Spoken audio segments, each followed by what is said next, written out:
Welcome to the sunny shores of Cape Cod. It's another beautiful night for baseball, and the Bourne Braves are back in action.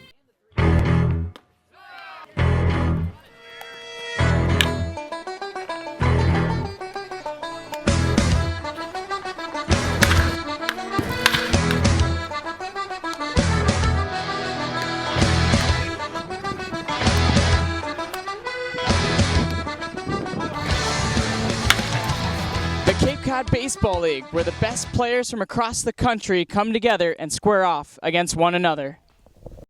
Episode 14 of Tomahawk Talk is in full effect. The Braves brought their best tonight, and so did we. The normal Tomahawk Talk crew, Liam Sullivan, Kerry Crowley, Chris Jones, and I'm Troy Lynch. Josh Rogers got the start tonight, and he did his best start in his Cape League career.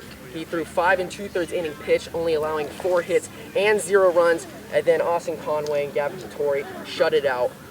What do you have to say about the pitching performances tonight? I mean, from Rogers, he's great from the get-go. A lot of first pitch strikes. He's using all 3 of his pitches, locating the breaking ball. Breaking ball was a strikeout pitch day for Josh. We've seen him use a variety of pitches. I believe fastball, he's able to get majority of his strikeouts in his first start. But Rogers, he was able to bear down in the few innings they did get runners on base. And the best thing I like about Rogers, he didn't want to come out of the ball game. He waved at Harvey Shapiro. Best moment of the game. Just said, no, you're not taking me out. Unfortunately, single in the center field, and then Harvey didn't really have a choice. Came out, took out Rogers, but like the bullpen has done in wins, they put up zeros on the scoreboard. All right, well, Josh Rogers gets the win, and I actually caught up with him after the game to talk about how he did. Well, Braves win it with a score of 5-0, and Josh Rogers, who joins me today, throws 5 2/3 inning pitch, only allowing 4 hits and 0 earned runs. Now, Josh, I mean, coming into this game, fundamentals are always key. First pitch strikes, but that seemed to be your focus. Was that the deal tonight? Yeah, just early on, I didn't really command the zone as well as I'd like to and normally do. So just later in the game, it got better. Just felt good tonight, and it felt good to get back out there and get a win for the team. Now, after every single inning that you pitched, it seemed like you and Max McDowell exchanged a few words. What do you guys say after, and does that even help you? Yeah, it does. Max did a great job calling the game tonight, and he just talks about keeping the ball down and kind of how we're going to attack each hitters, and he did a great job tonight. Now, I saw that your girlfriend was actually in attendance tonight. Now, I don't know if she was watching the very first game that you had, but you pitched great tonight. Did her watching you play have any effect on the game? Oh, no, not tonight, but maybe a little bit. No, she's a trooper, so it's always fun to have her here, and I appreciate her coming. All right, well, I mean, if your girlfriend's going to come every single game, you're going to pitch that well. Hopefully she comes to every single game. But for Josh Rogers, I'm Troy Lynch. We're going to send it right back to Tomahawk Talk. So Josh Rogers' girlfriend didn't really have an effect on the game, but 2 players who really did, Reed Humphreys and Vince Hernandez, putting up 2 bombs. Where did this power come from, Lee? Well, Harvey Shapiro said that the power it came from them hitting the ball naturally. Pitchers left pitches up, they made mistakes, and we made them pay tonight. It wasn't anything extra at the plate. They're not swinging too hard, and he doesn't want to see these guys swing hard in the future, because if you start swinging hard, that's when you start popping up, making outs. These guys just made solid contact tonight, and they happen to leave the yard. And it's a funny story, too, because right before Reed Humphreys hit his home run, he walks right up to Brian Servant. He says, hey, I'm just going to try to get a single. What does he do? He blasts one over the right field fence. So I just thought that was funny. Thought I should share with you. But who did he talk to? Brian Servant. Brian Servant, new addition to the team, coming from Arizona State, Forkham.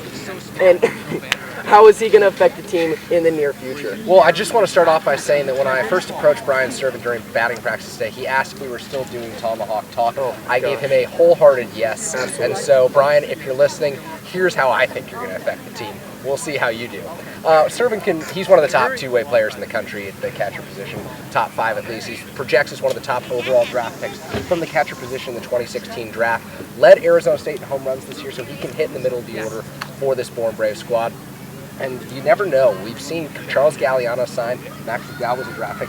You never know what's going to happen. So the catcher position is always fluid throughout the Cape Cod Baseball League. You never want to lock someone in every day, but if you need to, Brian Servant can be that guy. He's a bat that you can get in the middle of the order. He's a guy who can throw out base runners.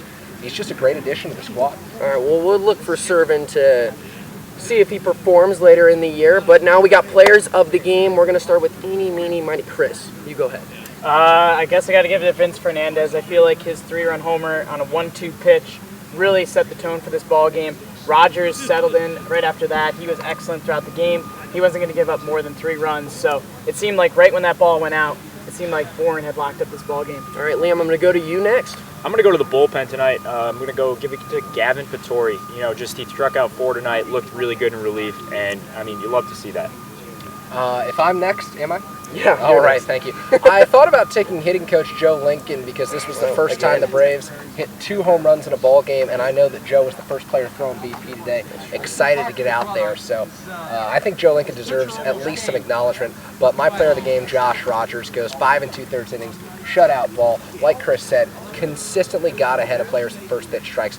Last 2 innings he was in the game, leadoff batters reached base, and those leadoff batters did not advance to second base, never let a runner get to third. And for the Braves, that was a huge key tonight. Rogers turned in his best Cape League performance of his career, and that spans 2 summers. Last year, allowed a run in every start he made. This year, already a shutout. Looks like a bulldog on the rubber. All right, well, my choice is going to be fellow Sun Devil Brian Servant. He put the game away with a fielder's choice RBI, scoring Corey Julks, and he had a pretty beautiful sac bunt the very first at bat. He made good contact, and I'm really looking forward to seeing him for the rest of the season. But that's going to do it for episode 14 of Tomahawk Talk. Make sure you like us on Facebook and Twitter. We're going to be posting everything, and make sure you look for the very first episode of Better Know the Braves. Tomorrow we got Alex Robles, and we're off tomorrow night, so there's not going to be any Tomahawk Talk. So we'll be back here on Friday. Stay tuned. And makes the catch for the final out of the ball game. Ball game over. Bravos win.